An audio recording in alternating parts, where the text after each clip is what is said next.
Vibe Radio. Vibe Radio 94.6, écoute la bonne humeur tous les jours. Gédéon, pour revenir à ce que vous menez comme action, comme je vous l'ai dit, hein, comme moi ou certaines personnes, on a envie de savoir, aujourd'hui, votre ministère, vous avez une église où vous faites que des prédications? Quand vous parlez d'église, frère, permettez-moi de vous dire ceci.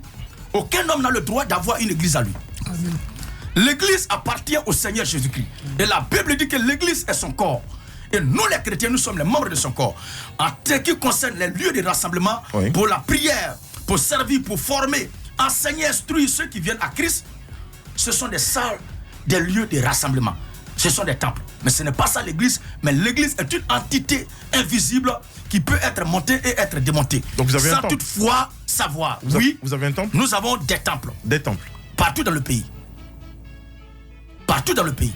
D'accord. Où ceux qui viennent à la conversion sont encadrés, sont instruits pour constituer aussi les porte-flambeaux de cette révolution chrétienne. Parce que Gédéon ne devait pas être le seul, mais il faut que ce soit tout le corps de Christ qui mène ce combat-là, la lutte, la révolution chrétienne, pour le réveil de tous ceux qui ont l'amour de Dieu en eux, et cette dimension-là a été endormie. Il faut la réveiller pour que la vie de Dieu soit une réalité palpable que l'on voit à travers les chrétiens qui disent très bien qu'ils croient en Jésus-Christ. Pas ces religieux-là. J'ai vu quelque part que vous reprochiez à certains d'être seuls parce que peut-être ne voulant pas partager une forme de butin. Et je vois que vous êtes toujours accompagné d'une forte équipe. Ça répond à quel besoin? Ce que je suis en train de faire, ce n'est pas moi-même, comme vous l'avez posé la question là tout à l'heure. Là. Oui. Si c'est moi qui suis allé vers cette vocation, ou bien c'est Dieu qui m'y l'a engagé.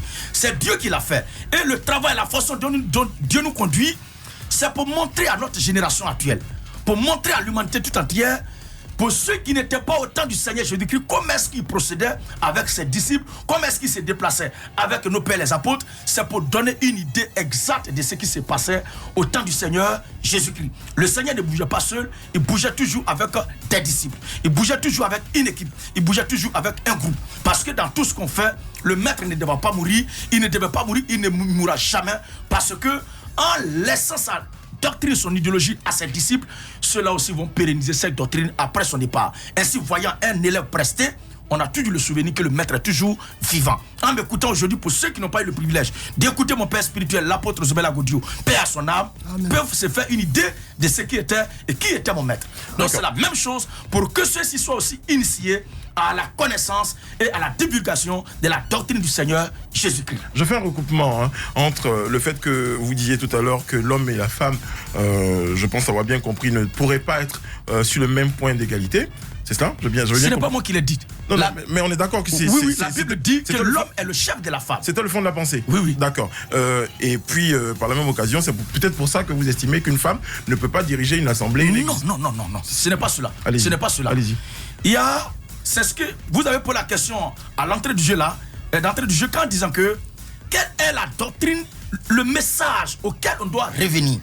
Vous voyez, les points, les éléments dont il a parlé tout à l'heure, qu'il y a au-delà de 350 points, le ministère de la femme, c'est l'écriture elle-même qui a dit de façon formelle que la femme n'a pas le droit de prendre l'autorité sur une assemblée mixte. Elle n'a pas le droit de prendre l'autorité sur l'homme. Au-delà d'être la suppliante, la subordonnée, et même encore la propriété de l'homme dans l'occupation des choses dans le corps de Christ, elle n'a pas le droit de jouer le rôle de prédicatrice.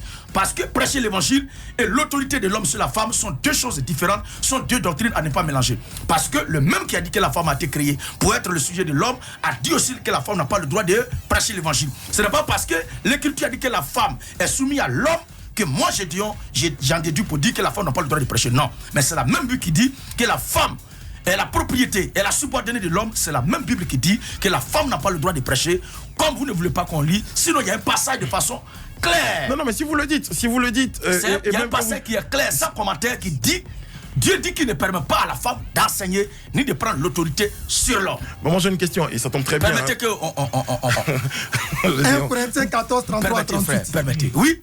Car Dieu n'est pas un Dieu de désordre. Dieu n'est pas un Dieu de désordre, mais de paix. Mais un Dieu d'ordre. Comme dans toutes les églises des saints. Comme dans toutes les églises des saints. Que les femmes se taisent dans les assemblées. Ça veut dire qu'ici en Côte d'Ivoire, s'il y a une assemblée qui est une assemblée dite des saints, une assemblée dans laquelle se trouve le Saint-Esprit, la Bible dit que les femmes se taisent dans les assemblées. Dans les assemblées. Car donc, S'il y a une assemblée ici en Côte d'Ivoire qui dit qu'elle a le Saint-Esprit, qui dit qu'elle a le Christ, ou elle est fondée sur le Christ, la Bible dit la femme n'a pas le droit de prêcher. Moi j'ai une question justement. Merci beaucoup. Merci pour la référence. Vous êtes docteur, vous connaissez la parole, vous la décortiquez. Les gens ont envie de savoir de façon très basique pourquoi, même si c'est écrit, pouvoir nous expliquer en détail pourquoi ceci est écrit qu'une femme ne pourrait pas prendre la parole. Dans Daniel chapitre 4, le verset 35, oui. Le monde que nous vivons là a été créé par Dieu. Et tous ceux qui y vivent ont été créés par Dieu. C'est le maître qui a créé, lui qui est le metteur en scène, le réalisateur de son film. On ne peut pas lui demander même pourquoi dans ton film là, l'homme est sorti de la maison avant que la maison explose. Dans son film qu'il a réalisé, ce dernier ne devait pas mourir dans l'explosion. Tout à l'heure, vous avez pourtant expliqué que donc c'est Dieu. Ouais. Donc c'est Dieu qui a bien voulu que les choses soient ainsi. Et la Bible dit, il fait ce qui lui plaît, il fait ce qui bon lui semble. Donc c'est une ordonnance, c'est un ordre, il faut le respecter, point final, sans explication. C'est ce que la Bible a dit dans la fin de la lecture du passage qu'on avait donné. Oui. Que le passage qu'on avait donné, la fin, si on lisait jusqu'à la fin. Si quelqu'un croit être prophète, ou inspiré de Dieu, qu'il reconnaisse que ce que je vous écris, que ce que nous venons de lire tout à l'heure, que la femme n'a pas le droit de prêcher là, est un commandement du Seigneur. Maintenant, et si quelqu'un l'ignore, s'il y a les gens qui ne veulent pas l'accepter, qu'il l'ignore. Nous ne forçons personne à accepter la parole de Dieu. Seulement que ce qui a été dit, tous les enfants de Dieu doivent dire Amen à la parole de Dieu. Quels sont vos rapports aujourd'hui justement? Est-ce que vous avez rencontré des femmes aujourd'hui qui sont pasteurs, qui prêchent dans l'assemblée? Est-ce que vous avez eu l'occasion de les rencontrer? Vous avez eu des échanges avec elles éventuellement? Mon rôle n'est pas d'aller vers une quelconque femme. Non, de les rencontrer. Ou bien les rencontrer pour faire une plaidoirie. Avant toute chose, l'évangile, celui qui le croit, qui le reçoit, c'est pour son propre salut. Donc ce n'était pas à moi de faire des démarches. Dans les Écritures, Jésus-Christ prêchait la vérité. C'est Nicodème qui se sentait accusé dans sa conscience d'être dans la fausseté, qui de nuit dans Jean chapitre 3 est venu vers Jésus pour lui demander qu'est-ce qu'un homme devait faire pour être sauvé. Donc si ces femmes-là ne sont pas interpellées dans leur conscience et que l'égocentrique, leur orgueil de moi, leur donne toujours de rester cloîtrés dans leur position pour continuer leur ministère d'iniquité, ce n'est pas à moi de courir derrière elles. Mais la vérité doit être prêchée à la croisée des rues et dans les carrefours et faire retentir sa voix afin que tous ceux qui appartiennent à Dieu, entendant la voix de puissent revenir à Dieu. Ça veut dire qu'aujourd'hui, on ne pourra pas voir Gédéon ou investi d'une certaine mission se diriger vers une communauté qu'il imagine être pas dans le salut pour leur apporter cette lumière-là. Ça n'arrivera pas. Ça veut dire que Gédéon, on le retrouvera toujours au carrefour. Notre pays est un pays laïque où chacun a le plein droit de faire le culte qu'il veut.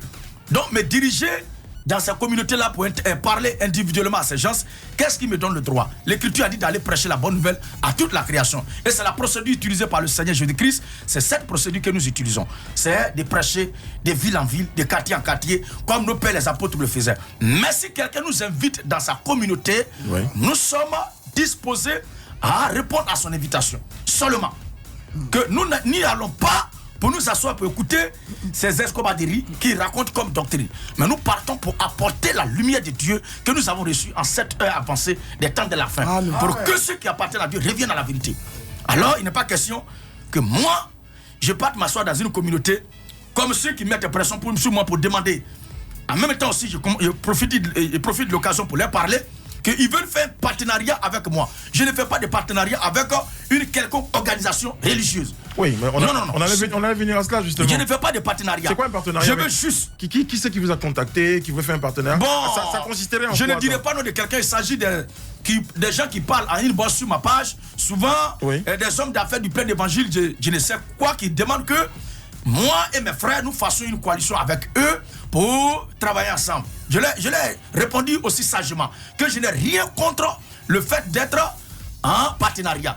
Pourvu que vous acceptez que ce soit moi qui soit votre porte-parole et qui vais prêcher la doctrine que je suis en train de prêcher. Dans le cas contraire, si c'est pour faire un métissage, un vernissage ou un mélange outrancier ou un maquillage ou encore un clonage de la doctrine que je prêche avec ce que vous possédez déjà, moi je n'ai pas besoin de me fédérer à vous, mais c'est vous qui avez besoin de la vérité que nous sommes en train de prêcher. Bon, pour cette séquence-là, j'ai une dernière question, Gédéon. Quand vous dites ce que vous dites, ça veut dire qu'aujourd'hui, Gédéon est le seul, aujourd'hui en Côte d'Ivoire, je dirais que ça, à avoir la vérité. D'autant plus que si on vous dit venez avec nous pour qu'on puisse ensemble instruire le peuple de Dieu, vous dites je viendrai à une seule condition, il faut que ce soit moi le chef, il faut que ce soit moi qui soit la tête, parce que c'est moi qui ai la vérité. Gédéon Gédéon dit qu'il est le seul en Côte d'Ivoire ou dans le monde qui dit la vérité, ça serait audacieux. Mais je dis clairement que tous ceux qui ne prêchent pas l'évangile du Seigneur Jésus-Christ tel que nous le prêchons et nous le croyons là, sont loin d'être des chrétiens. Vous en avez identifié dans ce pays? Pour le moment, oui, j'ai mes frères dans la foi qui sont un peu partout dans le pays. À ces personnes-là, ils croient la même chose que moi. Oui. Et souvent même m'invitent. On fait les campagnes d'évangélisation ensemble. Oui. On évangélise ensemble. Là, vous n'êtes pas le chef. Non, Là, le vous chef, n'êtes pas celui qui a la parole. le chef, c'est le Seigneur Jésus-Christ. Vous avez dit, il n'y a personne Oui, dessus mais de vous. ceux qui m'ont invité là, j'ai écouté les doctrines, j'ai vu que c'est pas la même chose que nous prêchons. Oui. Et ils sont dans le faux. Ouais. Donc aujourd'hui, à part vos frères, enfin, qui sont quelque part... À part dans le monde, tous ceux qui ne prêchent pas l'évangile du Seigneur Jésus-Christ, tel que nous le prêchons là, le message, la vérité que nous prêchons là ne sont pas des chrétiens. Ils ne sont pas reconnus par le ciel et ce n'est pas moi qui vais me faire créer une nouvelle doctrine pour couvrir cela. Ok. Vous n'êtes pas prêt à vous mélanger aux autres? Non, nous ne sommes pas pour le clonage, le métissage ou le de foi. vernissage. Nous avons notre race à nous, nous avons notre évangile à nous qui est fondé uniquement que sur la Bible. Nous avons notre lutte à nous qui est fondée sur la parole de Dieu. Et tous ceux qui se reconnaissent en cette vérité-là, ils viennent simplement se rallier, prendre leur baptême pour se faire instruire. D'accord. J'ai dit, on va parler pour la prochaine séquence de justement vos rapports avec les autres communautés, avec les autres pasteurs. Quel type de rapport vous entretenez? Ça sera tout à l'heure, juste après la pub.